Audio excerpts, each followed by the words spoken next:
সকাল বন্ধুরা। আজকে আমার ব্লগটি যে যেখান থেকে দেখছো তাদের সকলকে জানাই আমার রারু রূপকথায় অনেক অনেক স্বাগত। তো বন্ধুরা, তোমরা সবাই কেমন আছো? আশা করি সবাই খুব ভালো আছো, আর আমরাও বেশ ভালোই আছি। এখন ঘড়িতে বাজে ঠিক সকাল 7:30। তোমাদেরকে সাথে নিয়ে আমি আমার ব্লগটা শুরু করলাম।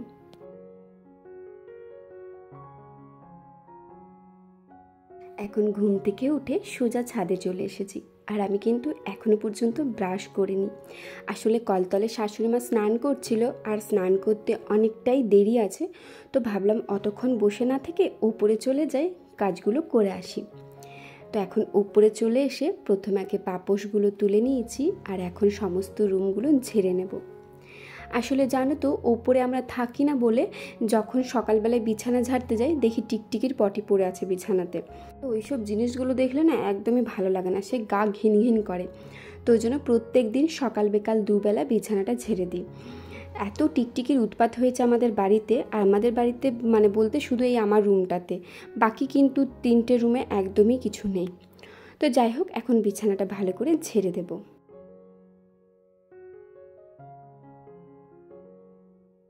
তো বন্ধুরা, আজকে তোমাদের সাথে বিশেষ কিছু কথা শেয়ার করব। আসলে এই প্রেগনেন্সিটা না কোনো রোগ নয়, আর কিন্তু আমরা সবসময় নিজেকে রোগী ভাবি। আসলে দোষটা আমাদের নয়, প্রেগনেন্সি চলাকালীন আমাদের শরীরে এত প্রবলেম আসে যেগুলো আমরা কোনোদিন ফেস করিনি। আর এখন যখন সমস্যাগুলো হচ্ছে আমাদের মনে হচ্ছে যেন হয়তো আর কারোর হয় না। কিন্তু একটা জিনিস দেখবে, যারা দ্বিতীয়বার মা হয়েছে বা আমরাই যদি কোনো দিন দ্বিতীয়বার মা হই, তখন কিন্তু আমাদের সব কিছু সহ্য হয়ে যাবে। এখন যে কষ্টটা পাচ্ছি তখন আর দেখবে এই কষ্টটা কিছুই মনে হবে না। আসলে কোনো দিন এইরকম কষ্ট আমরা পাইনি না, তাই সবটাই আমাদের বেশি বেশি মনে হচ্ছে। যারা ধরো দ্বিতীয়বার মা হচ্ছে বা হয়েছে, তাদেরকে একটা কথা জিজ্ঞেস করবে, তারা যখন প্রথমবার মা হয়েছিল ঠিক আমাদের মতনই কষ্ট পেয়েছিল যাক এখন যেটা আমরা পাচ্ছি। আর যখন তারা দ্বিতীয়বার মা হয়েছে, এই জিনিসটা তো তাদের মানে সহ্য করে এসেছে, তো তখন দ্বিতীয়বার আর তাদের এই কষ্টটা কষ্ট বলে মনে হতো না। তবে শারীরিক কষ্টটা কষ্টই হয়তো, কিন্তু সেটা সহ্য করে নিত, যেটা এখন আমরা হয়তো সহ্য করতে পারছি না। তারপর আরেকটা জিনিস লক্ষ্য করবে, এই প্রেগনেন্সি চলাকালীন আমাদেরকে বাড়ির থেকে কোথাও বের হতে দেয় না। বাড়ির বড়রা বলে বাইরে বেরোলেই এটা হয়ে যাবে সেটা হয়ে যাবে, কিন্তু আমি মনে করি নিজের খেয়াল রেখে নিজের সাবধানতা বজায় রেখে একটু যদি সামনাসামনি ঘুরে আসা যায়, এতে কিন্তু দেখবে আমাদের মনটাও অনেকখানি ভালো থাকবে। আসলে বাড়িতে সব সময় থেকে না আমাদেরও কেন জানি না একঘেয়েমি লাগতে শুরু করেছে, একটা বিরক্ত ভাব লাগতে শুরু করেছে। আর এর মাঝে যদি কোথাও একটু সামনাসামনি ঘুরে আসা যায়, সেটা নিজের পরিবারের সাথেই বলো বা নিজের হাজব্যান্ডের সাথেই বলো না কেন, এতে কিন্তু দেখবে আমরা অনেকটাই হ্যাপি থাকবো। আর একটা জিনিস এই সময় বলে, মা যত হ্যাপি থাকবে বেবি ঠিক ততটাই হ্যাপি থাকবে। আমাদের সকল বাড়িতে দেখি আমাদেরকে বাড়ির থেকে এক পাও কোথাও বের হতে দেয় না। ওই মাসের শেষে যখন ডাক্তার দেখাতে যাই ঠিক সেই সময়টাতেই বের হয়ে যায়। আজ প্রায় 7 মাস হয়ে গেল আমি বাড়ির থেকে কোথাও বের হইনি, শুধু 7 মাসে 7 বার ডাক্তার দেখাতে গিয়েছি। এই জন্যে জানো তো, যেদিন আমার ডাক্তার চেক আপ থাকে আমার মনটা যে কী পরিমাপে ভালো লাগে, আসলে বাইরে বেরোতে পাই না ওই জন্যই। আর তাছাড়া ডাক্তার দেখিয়ে এসে ওই যে বাড়িতে ঢুকে গেলাম, সেই বেরোবো 1 মাস পর, ভালো লাগে না। আমাদেরও তো একঘেয়েমি বলে কিছু আছে, তাই না? সবসময় সকাল থেকে রাত পর্যন্ত কাজ, আর তারপরে এখন শরীরের যা অবস্থা, আর গরমটা এত পরিমাপে পড়েছে যার কিছুই ভালো লাগছে না। তো সেখানে মনে হয় একটু যদি বেরোতে পারতাম, রাস্তার ধারে দোকানে গিয়ে যদি ফুচকা খেতে পারতাম, মোমো খেতে পারতাম, তবে সেটা কি প্রত্যেক দিন? প্রত্যেক দিন না, মাসে 10-এ যদি একদিনও যাই, সেটাও কিন্তু দেখবে আমাদেরকে হ্যাপি করে। আমি যেমন ধরো তোমাদের দাদাভাইকে বলেছি আমাকে একটু বাইরে নিয়ে যাবে, আমার খুব বিরিয়ানি খেতে ইচ্ছে করছে। আর বলে নাকি এই সময় যদি মাদের কিছু খেতে ইচ্ছে করে সেটা খাওয়াতে হয়। তোমাদের দাদাভাইয়ের উত্তর কি শুনবে? ও বলেছে তোমার খেতে ইচ্ছে করছে, ঠিক আছে আমি তোমাকে বাড়িতে এনে দেবো, তবে সাথে করে নিয়ে যাব না, কারণ এই সময় বাইরে যাওয়া একদমই উচিত নয়। কিন্তু ওকে বোঝাবেটা কে? আমার বিরিয়ানি খাওয়ার থেকে বেশি বাইরে যেতে ইচ্ছে করছে। তো যাই হোক, মনটা তো খারাপ অবশ্যই লাগছে, কারণ 7 মাস ধরে একঘেয়েমি এক জায়গায় থাকাটা আর সকাল থেকে রাত পর্যন্ত কাজ কাজ কাজ, আর এই নিজের শরীরের কষ্ট কষ্ট কষ্ট করে না আর ভালো লাগছে না। এতে একবার দুবার না ডিপ্রেশনে চলে যায় বা নিজে একটু আপসেট হয়ে যায়। ডিপ্রেশন বলাটা ভুল, হয়তো একটু বেশি বাড়াবাড়ি হয়ে গেল, মানে একটু আপসেট হয়ে যায়, নিজেরই মনটা খারাপ লাগে। তারপর যখন ভাবি আগে কত সুন্দর বাইরে ঘুরতে যেতাম, বাইরের রেস্টুরেন্টে একসাথে বসে খাবার খেতাম। তো বন্ধুরা, আমার স্নান করা এই সবেমাত্র হলো। তো আজকে মাথায় জল দিয়ে দিয়েছি, কারণ আজকে হচ্ছে মঙ্গলবার। তো মাস মঙ্গলবার তো আগের বার একটা করেছি, আর এবার একটা হচ্ছে জ্যৈষ্ঠী মাসের মঙ্গলবার। আর জ্যৈষ্ঠী মাসের যতগুলো মঙ্গলবার পরে প্রত্যেকটা মঙ্গলবারই করি।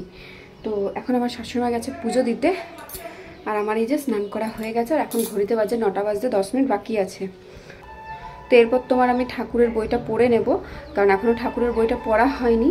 আর একটা কথা, আমাদের গ্রামের একটা জেঠু মারা গেছে, যার কারণে জানি না পুজো কখন হবে। ততক্ষণ তো আমি উপোস একদমই দেবো না। সকালে চা খেয়ে নিয়েছি, আর দেখি এখন 1 গ্লাস শরবত খেয়ে নেবো। মানে ভারী খাবার কিছু খাবো না, ওই পরোটা রুটি ওইসব কিছু খাবো না। দেখি 1 গ্লাস শরবত বানাবো, শরবতটাই খেয়ে নেবো। তো যাই হোক, চলো ঠাকুরের বইটা পড়ে নিই, তারপরে কী করছি না করছি আজকের ব্লগে অবশ্যই সবটা শেয়ার করব। আর তোমরা সাথে থেকে আমার ব্লগটা দেখতে থাকো।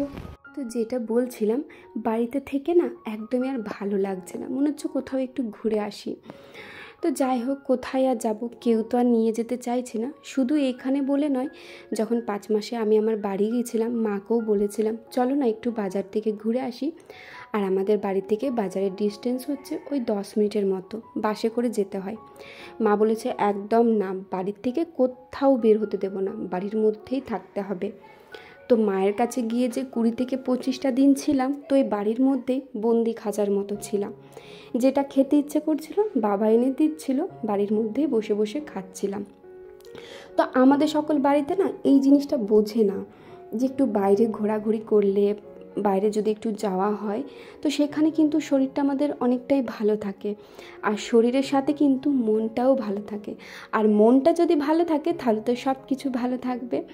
তো সেখানে বাড়ির মানুষকে কে বোঝাবে যে আমরাও একটু বাইরে যেতে চাই। এখন আর কিছু করার নেই, এখন আরও 3 মাস বাকি আছে। আর 3 মাস বলাটা ভুল, 3 মাসের সাথে সাথে বেবি ডেলিভারি হবার পর তো আর বাইরেই বেরোতে পারবো না। শ্রীগুরু চরণপদ সরি মনে মনে কোটি কোটি প্রাণমিল তাহার চরণ শ্রীরামে চরণপদ করিয়া স্মরণ চতুর্মুখে ফল যাহে লোভ অনুক্ষণ বুদ্ধিহীন জনয় হে পবন কুমার ভূজল মনোযত ক্লেশ বিকার জয় হনুমান জ্ঞান গুণের সাগর জয় হে কপিস্পুর কৃপা সাগর। এখন যার না চাপ আছে বা প্রেশার আছে, বেবি ডেলিভারি হবার পর আমার মনে হয় আরও দ্বিগুণ দ্বিগুণ দ্বিগুণ চাপ প্রেশার বেড়ে যাবে, কারণ তখন নিজের সাথে সাথে নিজের বেবিরও খেয়াল রাখতে হবে। তো সেখানে আমার মনে হয়, মানে মেয়েরা মা হওয়ার পর যে বলে না জীবনে পরিবর্তন চলে আসে, তো এই পরিবর্তনগুলোই আসে বলে আমার মনে হয়। তো আমার মতো তোমাদের কার কার মনে হয় যে প্রেগনেন্সি চলাকালীন একটু যদি নিজের সাবধানতা বজায় রেখে নিজের খেয়াল রেখে যদি একটু আশেপাশে ঘুরে আসা হয়, বা বাইরে যদি একটু মাসে 10-এ একবার খাবার খাওয়া হয়, সেতে কোনো ক্ষতি হবে না। তোমাদেরও কি আমার মতন আপসেট লাগে সবসময় বাড়িতে বসে থেকে একঘেয়েমি কাজ করে? তোমাদেরও কি আমার মতন এই জিনিসগুলো হয়? আসলে খুব ইচ্ছে করছিল জানো তো। আর এখন তোমাদের সাথে যেহেতু সব কথাই শেয়ার করি, আর তোমরা তো অনেকেই মিষ্টি মিষ্টি কমেন্ট করে আমাকে আমার উত্তরগুলো দাও, তো সেখানে না ভীষণ ভালো লাগে, মনে হয় কথা বলার মতো কাউকে পেয়েছি। তো যাই হোক, এই দিকে ছিল আজকে আমার জ্যৈষ্ঠী মাসের মঙ্গলবার। তো জ্যৈষ্ঠী মাসের মঙ্গলবার, তো আমি তো এখন প্রেগনেন্সি চলাকালীন উপোসটা দিই না। তো সকালে ঘুম থেকে উঠে চা বিস্কিট খেয়ে নিচ্ছি, আর এখন পুজো হতে অনেক দেরি আছে। যেহেতু বললামই তো পাড়ার একটা জেঠু মারা গেছে, তো গ্রামে যদি কোনো মরা থাকে তো সেখানে তো পুজো পাশা হয় না, তো সেখানে পুজো করতে আজকে অনেকটাই দেরি আছে। তো তার মাঝে আমি একবার গ্লুকন ডি আর চিনি দিয়ে শরবত খেয়ে নিলাম। খিদে যদিও পাইনি, তবে এই গরমটার জন্য খুব বেশি ঝাল তেষ্টা পাচ্ছিল। তো 10:30টার দিকে পুজো হয়ে গেছে, আর আমার শাশুড়ি মা কিন্তু পুজোটা নিয়ে চলে এসেছে। আর আজকের ব্রেকফাস্টে খেয়েছিলাম তোমার ওই চিড়ে মেখে দিয়েছিল, দই কলা আম সমস্ত কিছু দিয়ে আমাকে চিড়ে মেখে দিয়েছিল, চিড়ে মাখা শসা আর কিছু লিচু খেয়েছিলাম। তো এখন খাওয়া দাওয়া হয়ে গেছে, প্লেট ফাঁকা হয়ে গেছে। আমি যে একটা খাওয়ার সময় ভিডিও ক্যাপচার করব সেটারও সময় পাইনি, কারণ খিদেটা সত্যি অনেক জোরেই পেয়েছিল। তো এদিকে খাওয়া দাওয়া তো হয়ে গেছে, চলো এরপর উঠে পড়ে প্লেটগুলো দিয়ে আসি।